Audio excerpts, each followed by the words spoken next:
Money. ඔන්න ඔයා cake කන්න. මං හෙල්ප් කරනවා.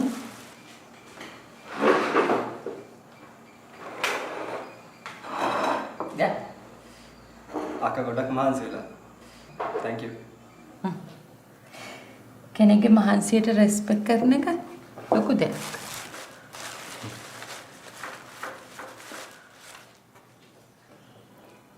දීප්ත මං ඔයාලට දුන්න කලියුගයේ පොතේ තත්ත්වය මොකද? ඉන්ටරෙස්ටිංද?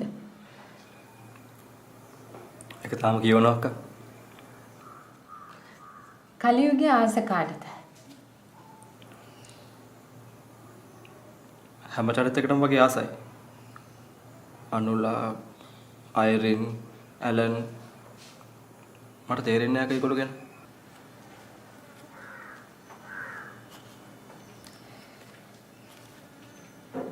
දීප්තට මේ දේවල් නොතේරීම මට සතුටක්.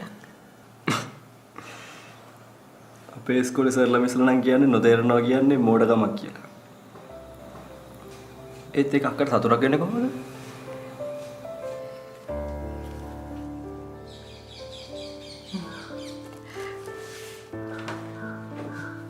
දීප්තට හිතන දේ නෙමෙයි මට හිතෙන්නේ. මිනිස්සු Tamanට දේවල් නොතේරෙනවා කියලා දැනගත්ත දවසේ ඉඳලා ඒ ගැන හොයන්න පටන් ගන්නවා. නොදන්න දේවල් හොයන මිනිස්සු හරි දුර්ලභයි.